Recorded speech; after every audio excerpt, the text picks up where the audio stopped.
सीतारामचन्द्राभ्यां नमः। श्रीमद् वाल्मीकि रामायण बालकांड 72वां सर्ग। विश्वामित्र द्वारा भरत और शत्रुघ्न के लिए कुशध्वज की कन्याओं का वरन। राजा जनक द्वारा इसकी स्वीकृति तथा राजा दशरथ का अपने पुत्रों के मंगल के लिए नांदी श्राद्ध एवं गोदान करना। विदेह राज जनक जब अपनी बात समाप्त कर चुके तब वशिष्ठ सहित महामुनि विश्वामित्र उन वीर नरेश से इस प्रकार बोले। नरश्रेष्ठ, इक्ष्वाकु और विदेह दोनों ही राजाओं के वंश अचिंतनीय हैं। दोनों के ही प्रभाव की कोई सीमा नहीं है। इन दोनों के समानता करने वाला दूसरा कोई राजवंश नहीं है। राजन, इन दोनों कुलों में जो यह धर्म संबंध स्थापित होने जा रहा है सर्वथा एक दूसरे के योग्य है। रूप वैभव की दृष्टि से भी समान योग्यता का है, क्योंकि उर्मिला सहित सीता श्री राम और लक्ष्मण के अनुरूप है। नरश्रेष्ठ, इसके बाद मुझे भी कुछ कहना है, आप मेरी बात सुनिए। राजन, आपके छोटे भाई जो ये धर्मज्ञ राजा कुशध्वज बैठे हैं, इन धर्मात्मा नरेश की भी 2 कन्याएं हैं जो इस भूमंडल में अनुपम सुंदरी हैं। नरश्रेष्ठ भूपाल, मैं आपकी उन दोनों कन्याओं का कुमार भरत और बुद्धिमान शत्रुघ्न इन दोनों महानश्वी राजकुमारों के लिए इनका धर्मपत्नी बनाने के उद्देश्य से वरन करता हूँ। राजा दशरथ के ये सभी पुत्र और यौवन से सुशोभित हैं, लोकपालों के समान तेजस्वी तथा देवताओं के तुल्य पराक्रमी हैं। राजेंद्र, इन दोनों भाइयों भरत और शत्रुघ्न को भी कन्यादान करके आप इस समस्त इक्ष्वाकु कुल को अपने संबंध में बांध लीजिए। आप पुण्य कर्मा पुरुष हैं। आपके चित्त में व्याग्रता नहीं आनी चाहिए, अर्थात आप यह सोचकर व्यग्र न हो कि ऐसे महान सम्राट के साथ एक ही समय 4 वैवाहिक संबंधों का निर्वाह कैसे कर सकता हूँ। वशिष्ठ जी की सम्मति के अनुसार विश्वामित्र जी का यह वचन सुनकर उस समय राजा जनक ने हाथ जोड़कर उन दोनों मुनिवरों से कहा, मुनि पुंगवो, मैं अपने इस कुल को धन्य मानता हूँ जिसे आप दोनों इक्ष्वाकु वंश के योग्य समझकर इसके साथ संबंध जोड़ने के लिए स्वयं आज्ञा दे रहे हैं। आपका कल्याण हो। आप जैसा कहते हैं ऐसा ही हो।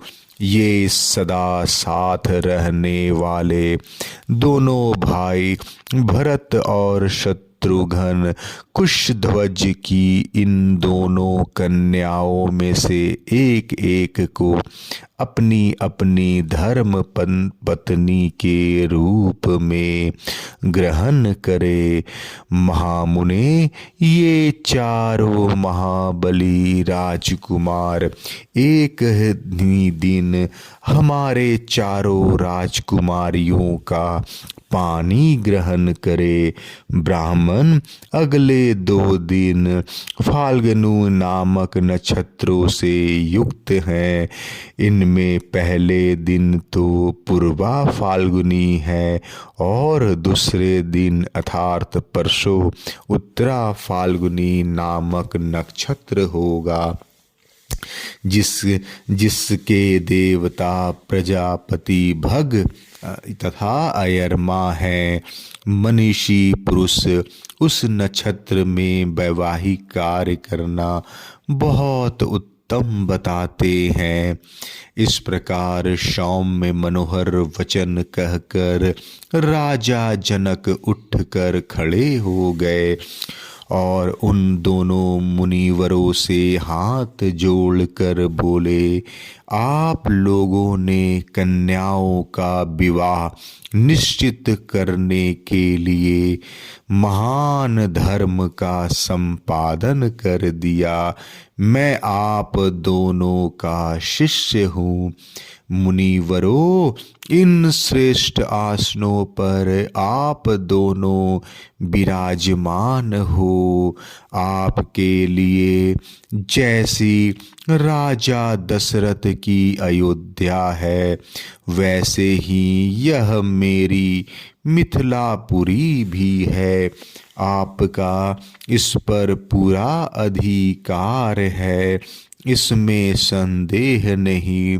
अतः आप ही हमें यथा योग्य आज्ञा प्रदान करते रहें।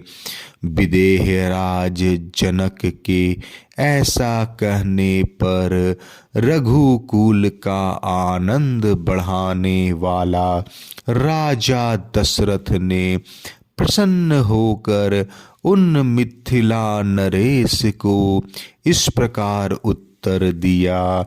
मिथिलेश्वर, आप दोनों भाइयों के गुण असंख्य हैं। आप लोगों ने ऋषियों तथा राज समूहों का भली भांति सत्कार किया है। आपका कल्याण हो, आप मंगल के भागी हो। अब हम अपने विश्राम स्थान को जाएंगे। वहाँ जाकर मैं विधि पूर्वक नांदी मुख श्राद्ध का कार्य संपन्न करूँगा। यह बात भी राजा दशरथ ने कही। तदंतर मिथिला नरेश की अनुमति ले महायशस्वी राजा दशरथ मुनि श्रेष्ठ विश्वामित्र और वशिष्ठ को आगे करके तुरंत अपने आवास स्थान पर चले गए। डेरे पर जाकर राजा दशरथ ने अपहान काल में विधि पूर्वक आयुर्वेदिक श्राद्ध संपन्न किया। तत्पश्चात रात बीतने पर प्रातः काल उठकर राजा ने तात कौलचित उत्तम गोदान कर्म किया।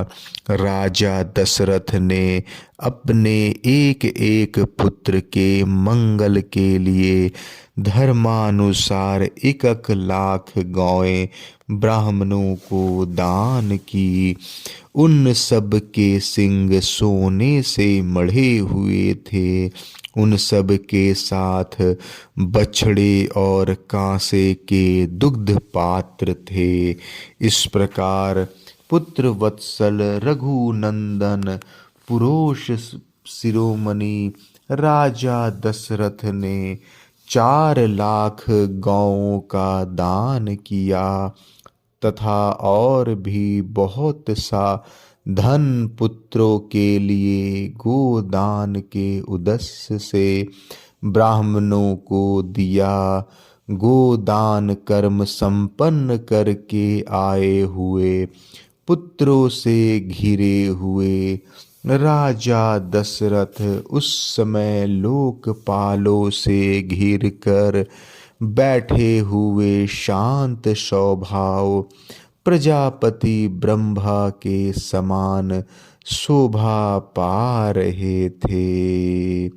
बालकांड 72वां सर्ग समाप्त।